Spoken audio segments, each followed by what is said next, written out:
This is the Sideline Hip Abduction Advanced, adding in a versa loop around the ankles.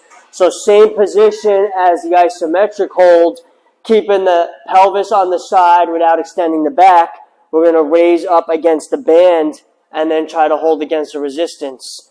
Same thing, 3 seconds, 10 reps on each side.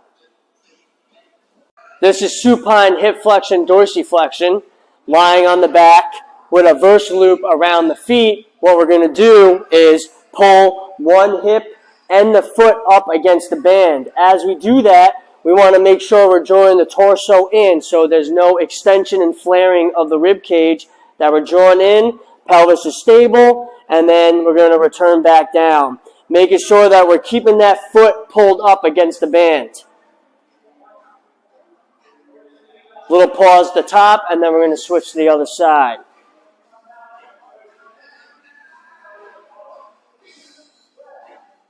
An advancement will be holding both arms up off the ground, again trying to stay in midline as we draw up against the tension of the bands.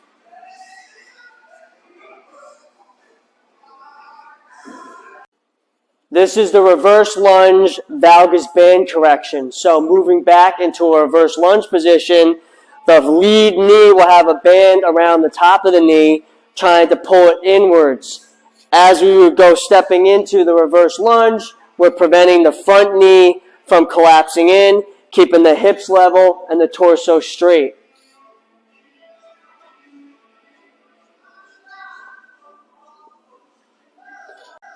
The progression with the reverse lunge valgus knee is adding in an anti-rotation band. So now maintaining more tension in the torso to prevent extension at the back and any rotation, we control the front knee against the band and the torso with the anti-rotation band. Same position, stepping back, controlling hips, controlling torso, not allowing any rotation from the bands.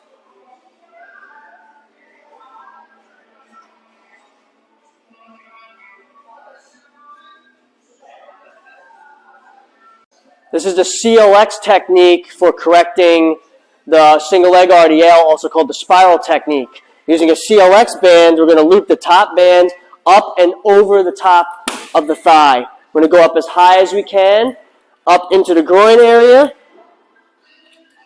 Inside of the band, lengthwise is in the inside of the thigh. It's going to wrap around the back of the leg first, coming across the front of the femur, above the knee, and then back around below the knee, and then finding 1 or 2 loop notch lengths away, hooking the opposite foot in. Depending on how far you hook that loop in will create how much tension you're going to work against.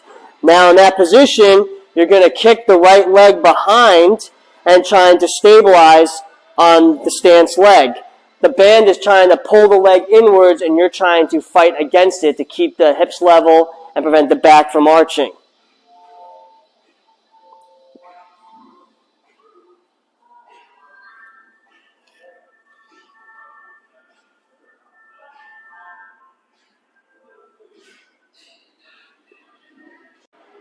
This is the RDL progression with an anti-rotation band to challenge the stability a little bit more.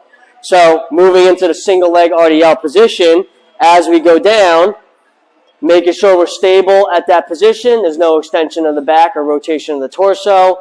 Pressing the band out to challenge again, making sure we're not rotating or pivoting or any corkscrewing movement at the opposite leg.